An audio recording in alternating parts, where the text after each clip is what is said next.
नमस्कार मित्रांनो, मी आज तुम्हाला भारतीय एज्युकेशन सिस्टम, भारतीय शिक्षण पद्धती याच्यावर मी तुम्हाला काय सांगणार आहे.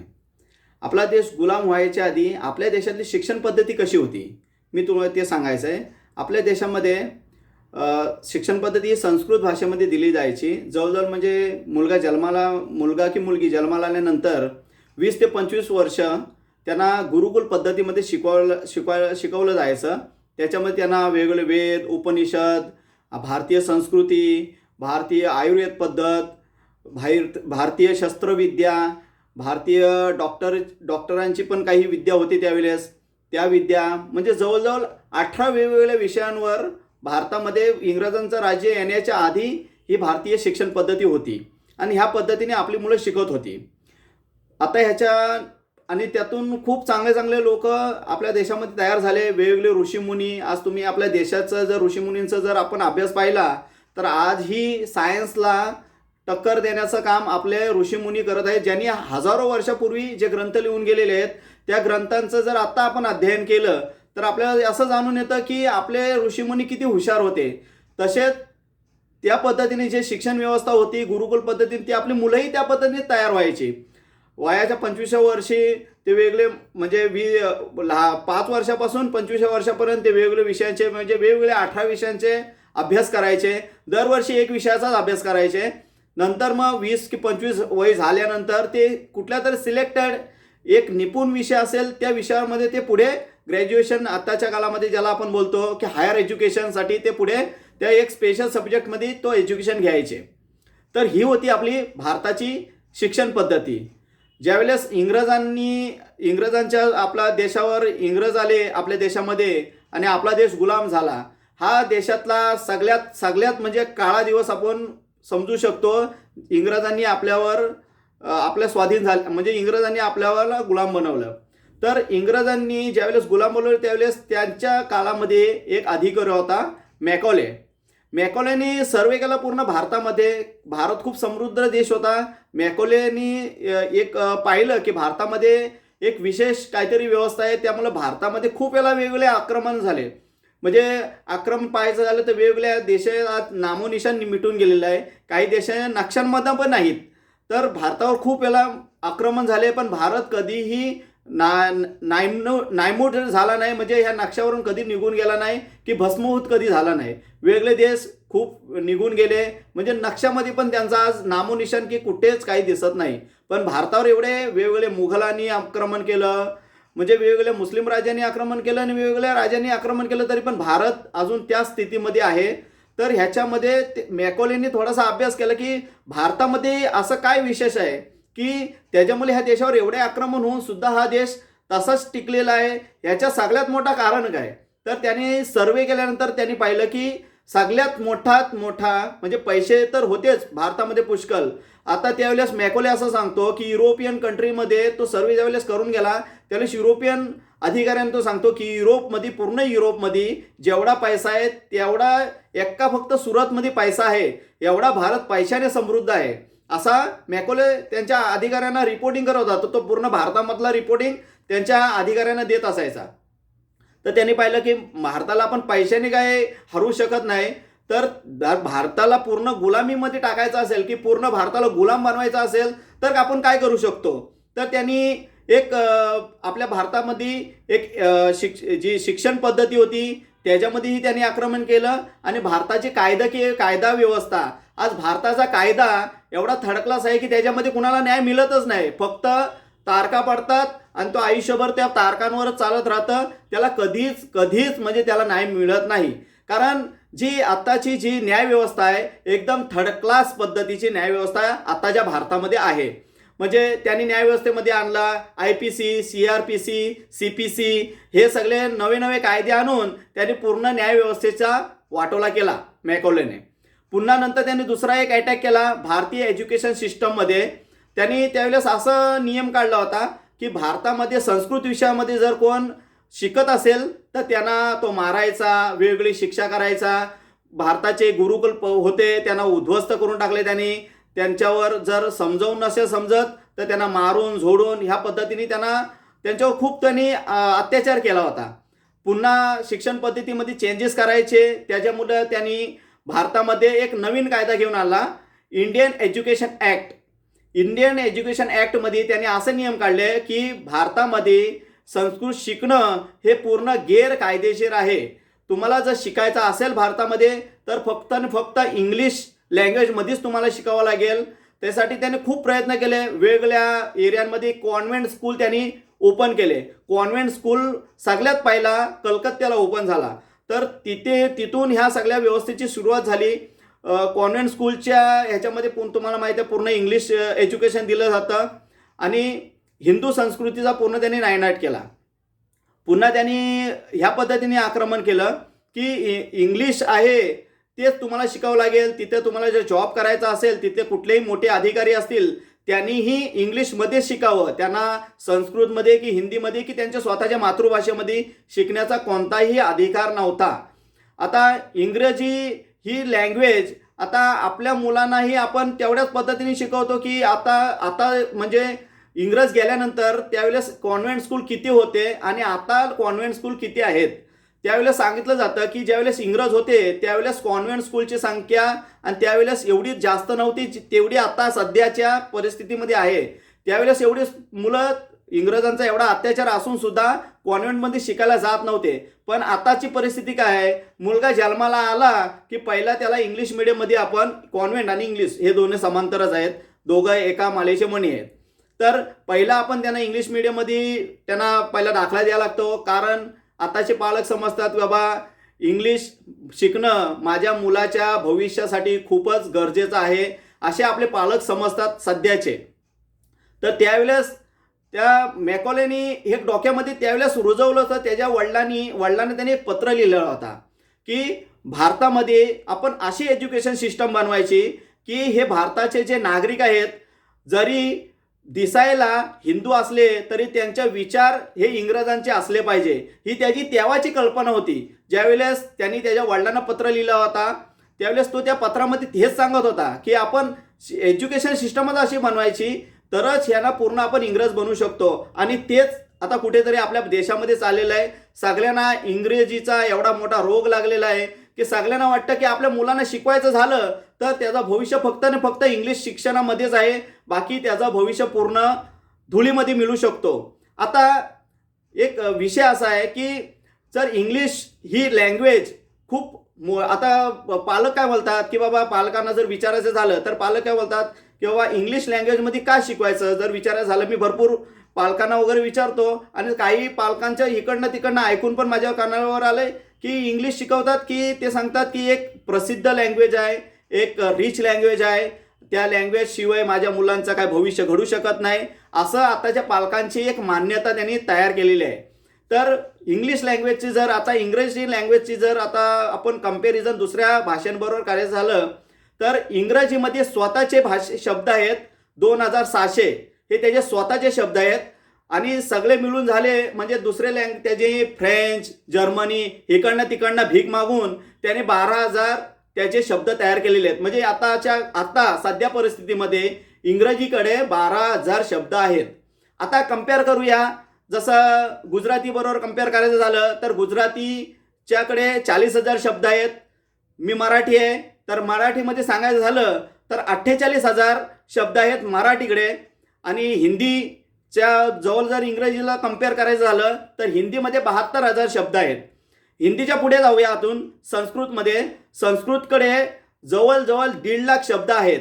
आणि संस्कृतच्या पण पुढे जी भाषा आपल्या आता ती म्हणजे जवळजवळ नष्ट झालेली आहे तिला बोलतात प्राकृतकडे 2.5 ते 3 लाख शब्द आहेत.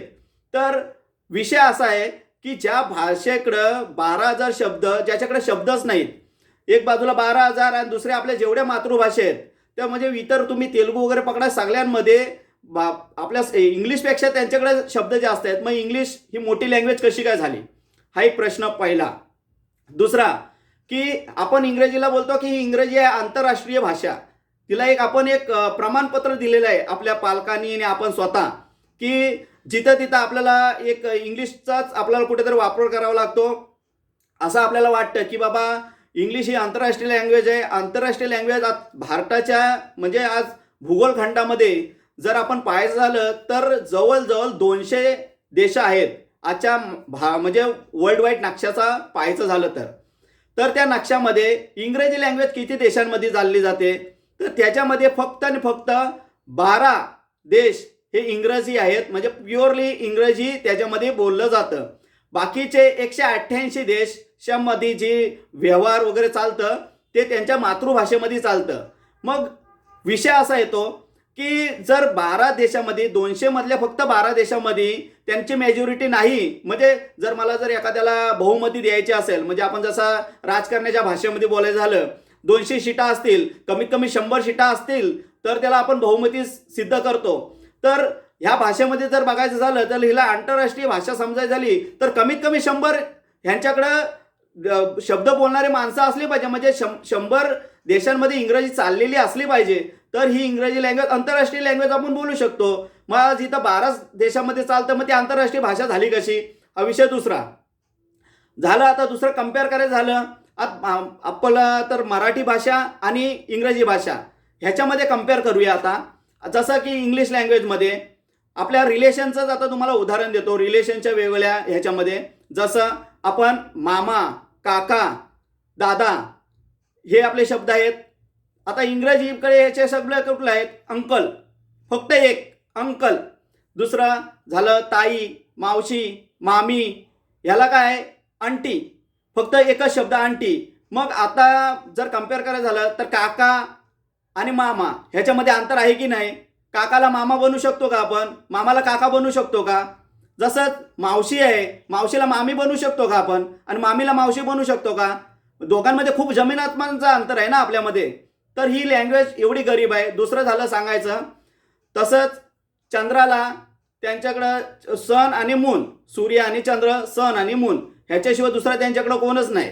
आणि जर आपल्याकडं फक्त सूर्याला बघायचं झालं तर 84 मराठीमध्ये 84 शब्द आहेत सूर्याला फक्त, आणि 72 शब्द आहेत चंद्रासाठी. तर आज ह्यांच्याकडे एकच शब्द आहे चंद्र, स्पून आणि मून. आपल्याकडं 72 आणि 84 एवढे शब्द असताना, म्हणजे आज बघायचं झालं तर तुम्हाला तुमच्या मुलांना कुठल्या लँग्वेजमध्ये शिकवायचं हे आज तुम्हाला नक्की करायचं आहे. कारण भाषेची गुलामी साहेब सगळ्यात खराब आहे. आता म्हणजे सगळ्यात मोठा म्हणजे आपण शरीराने गुलाम होऊ शकतो, पण भाषेचे आज इंग्रजी भाषेचे आपण गुलाम झालेलो आहोत. आपण बोलतो की मला नेहमी आपण 15 ऑगस्ट आला, 26 जानेवारी आपला देश स्वतंत्र झाला आणि आपण झेंडे वगैरे गातो, राष्ट्रगान गातो, हे सगळं करतो. पण मला वाटत नाही की आपण स्वतंत्र झालेलो आहोत. कारण इंग्रजी त्यावेळेस इंग्रजांच्या राज्यात एवढी इंग्रजी नव्हती चालत तेवढी आता आपल्या देशामध्ये चालते.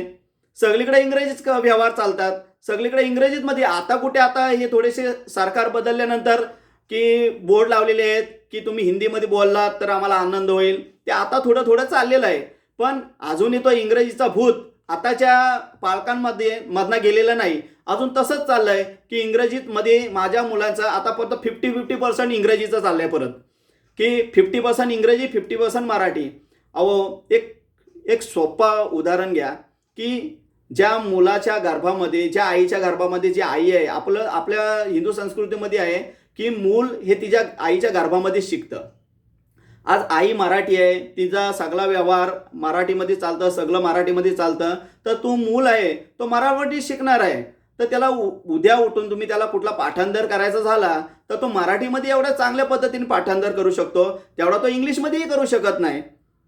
तर तुम्ही तुमच्या मुलांना असं समजू नका की, हे माझं स्वतःचं म्हणून उदाहरण सांगतो की मीही इंग्लिश मिडियममध्ये केलेलं नाही. माझे भरपूर मित्र आहेत त्यांनी इंग्लिश माध्यमातून त्यांचं एज्युकेशन केलेलं नाही, पण खूप चांगल्या क्षेत्रामध्ये खूप चांगले कामगिरी करत आहेत.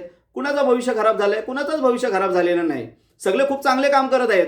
तर त्या पद्धतीने आता आमच्याच उदाहरणानं तुम्हाला सांगतो. त्यामुळं आज इंग्रजी लँग्वेज आहे ही एवढी घाणेरडी लँग्वेज आहे, कारण भाषेमध्ये संस्कार असले पाहिजे. इंग्रजी भाषेमध्ये कुठेही संस्कार नाहीत. ते जे इंग्रजीमधनं शिकणारे मुलं, आज इंटरनॅशनल सर्वेचा तुम्हाला रिपोर्ट सांगतो, सगळ्यात जास्त आई वडिलांना अनाथ आश्रममध्ये टाकलेत असेल तर ते इंग्रजी शिक्षणामधून शिकलेल्या विद्यार्थ्यांनी स्वतःच्या आई वडिलांना अनाथ आश्रममध्ये टाकलेलं आहे. आणि मातृभाषेमध्ये ज्या मुलांनी एज्युकेशन घेतलेलं आहे, शिक्षण घेतलेलं आहे, त्यांनी स्वतःच्या आई वडिलांना कधीच अनाथ आश्रममध्ये टाकलेलं नाही. आज अनाथ आश्रमाची संख्या का वाढली एवढी, पहिली एवढी संख्या नव्हती. तर ह्याचं कारण आपणच आहोत. कारण आपली मुलं एज्युकेशन सिस्टम आपले पूर्ण इंग्रजीमध्ये झाले, त्यांचे संस्कार पूर्ण इंग्रजीत आहेत. तुम्ही कधी पुस्तक खोलून बघा, त्याच्यामध्ये कुठे आहेत तुकाराम महाराज, ज्ञानेश्वर महाराज, शिवाजी महाराज. आज शिवाजी महाराज, तुकाराम महाराज, ज्ञानेश्वर महाराज मराठीमध्ये आहेत. तर मराठीमध्ये आज झालं शिवाजी महाराज किती मार्काला? 4 मार्काला 4थी पर्यंत.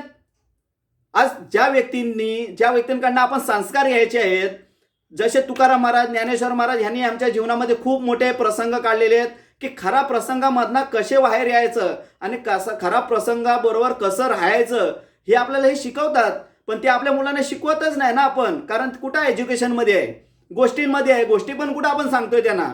तुकाराम महाराज, ज्ञानेश्वर महाराज ते झाले 15-21 वर्षाचे, तेव्हा आपण त्यांना स्वतःला काहीतरी करायला लागतं. पण जे रक्तामध्ये तर इंग्लिशच गेलेलं आहे ना त्यांच्या, त्यामुळे ते संस्कार तर राहिलेलेच नाहीत. आता राहिलं दुसरं की सक्सेस कुठल्या लँग्वेजमध्ये मिळते. तर त्याचं सांगायचं झालं तर आपल्या देशाचे सगळ्यात मोठे scientist doctor APJ Abdul Kalam हे तमिळ लँग्वेजमध्ये शिकले. ते सगळ्यांना माहिती आहे. त्यांनी पुढे जाऊन थोडंसं राष्ट्रपती झाल्यानंतर थोडंसं काम चालण्यासाठी त्यांनी इंग्लिश लँग्वेज शिकली. पण त्यांचं पूर्ण एज्युकेशन बघायचं झालं ते पूर्ण तमिळ लँग्वेजमध्ये झालेलं आहे. तर जर ते इंग्रजी लँग्वेजमध्येच जर मातृभाषा जर एवढी खराब असती तर आज ते देशाचे राष्ट्रपती झाले असते का? देशाचे राष्ट्रपती आज सगळ्या सायंटिस्टमध्ये ज्यांना आपण टॉप लेवलमध्ये मानतो की एक उच्च पदवी दिलेली आहे की मिसाईल मॅन म्हणून आज त्यांना पदवी दिलेली आहे. आज त्या टोकाला ते पोचले असते का जर इंग्रजी जेवढी श्रेष्ठ असती तर? दुसरं राहिलं, ह्या पृथ्वीवरचा दुसरा एक हुशार माणूस आपण म्हणतो आईन्स्टाईन. आईन्स्टाईन खूप हुशार होता. सगळ्यांना जेवढे सायन्सच्या क्षेत्रामध्ये आहेत ते सगळेच मानतात की जर ह्या पृथ्वीवर जर हुशार कोण सायंटिस्ट असेल तर आईन्स्टाईन आहे. ठीक आहे.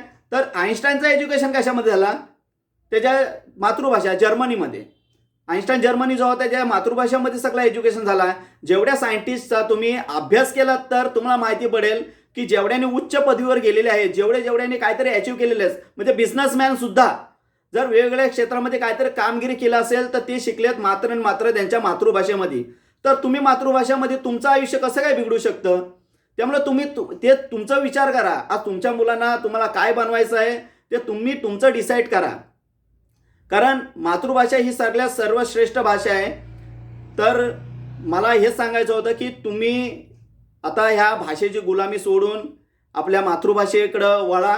आणि तुम्ही असं डोक्यामध्ये घेऊच नका की माझ्या मुलाला इंग्रजी नाही शिकला. बघा, एक इंग्रजी आहे तो एक एक्स्ट्रा सब्जेक्ट आहे. इंग्रजी भाषा जर शिकायची झाली तर 6 महिन्यात शिकू शकतो एखादा व्यक्ती. आणि आपले एक वेगवेगळ्या विषयांबरोबर एक विषय असतोच इंग्रजी. 10वी 12वी 15वी पर्यंत शिकतो. त्याला जेवढं गरजेचं आहे तेवढं शिकतोच. त्याला काय पोपटासारखा इंग्रजी बनवायची गरजच नाही. जर आपल्याला एवढंच इंग्रजी असेल इंग्रजीचा, आणि आपल्या मुलांना सगळ्यात जास्त जर फेल होतात आपल्या क्षेत्रामध्ये तर सगळ्यात जास्त इंग्रजीमध्ये मुलं आपले फेल होतात. आणि फेल झालेही पाहिजेत ना. इंग्रजांनी दाखवावं हिंदीमध्ये पेपर देऊन. जर ते पास झाले तर मग आपण पास होऊ.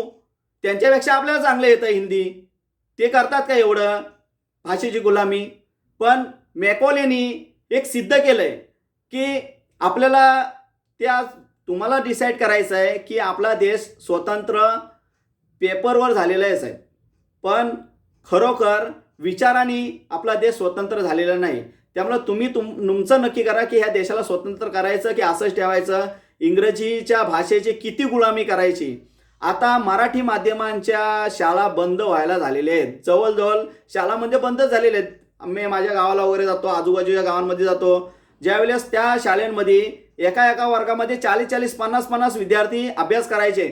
ओ साहेब, बसायला जागा नसायची. असे मी शाळेमध्ये पाहिलेलं आहे. पण आज त्या शाळांमध्ये मुलंच नाहीत, विद्यार्थी नाहीत. सर बोलतात, गुरुजी बोलतात विद्यार्थी येत नाही. म्हणजे सगळ्यांना आज गावांमधल्या मुलांना त्या रिक्षामध्ये टाकून सगळ्यांना इंग्रजी शिकवायचं आहे, पण मराठी भाषेमध्ये शिकवायचं नाही. तर तुम्ही तुमचा नक्की करा. कारण इंग्रजीमध्ये तुमची मुलं तुम्हाला वृद्धाश्रमामध्ये टाकणार आहेत. तुम्ही नक्की करा की तुम्हाला काय करायचं आहे. त्याला चांगले संस्कार द्यायचे आहेत. बघा, पर्सेंटेज काय कामाचे नाहीत. मेन महत्त्वाचे आहे संस्कार. आज मुलं डिप्रेशनमध्ये जात आहेत. आज का डिप्रेशनमध्ये जात आहेत? एज्युकेशन नाही व्यवस्थित, संस्कार नाहीत व्यवस्थित, त्यामुळे ते डिप्रेशनमध्ये जात आहेत. डिप्रेशनमध्ये जाऊन सुसाईड करतायत. एज्युकेशनचा बर्डन. कारण जी इंग्लिश लँग्वेज आहे त्याला पाठांतर होत नाही. तुम्ही त्याला सायन्समध्ये टाकताय. सायन्समध्ये टाकल्यानंतर त्याची कॅपॅसिटी नाही. तर तो डिप्रेशनमधून सुसाईड करतोय. तर ठीक आहे, सायन्स वगैरे केलं पाहिजे, पण ते आपल्या जी एज्युकेशन सिस्टम दिलेली आहे ती चेंज झाली पाहिजे. त्याच्यामध्ये ती हिंदीमध्ये असली पाहिजे, मातृभाषेमध्ये असली पाहिजे. तर ही सिस्टम आपली काय अजून देशामध्ये काय चेंज होत नाही आहे, तशीच्या तशीच आहे. पण तुमच्या मुलांना जवळजवळ जेवढं जमेल तेवढं तुम्ही तुमच्या मातृभाषेमध्ये शिकवा. म्हणजे ते तुमचा निर्णय आहे. बाकी माझं काय जात नाही, माझे काय पैसे जात नाही. तुमचेच पैसे, तुमचीच मुलं तुम्हाला आश्रमामध्ये टाकतील. त्याच्यामध्ये तुम्हाला डिसाईड करायचं आहे की पैसे घालून आश्रमामध्ये जायचं की पैसे वाचून चांगले संस्कार देऊन आपल्या मुलाला एक एक योग्य व्यक्ती बनवायचा. ते तुम्ही डिसाईड करा. मला एवढंच बोलायचं होतं. जय हिंद.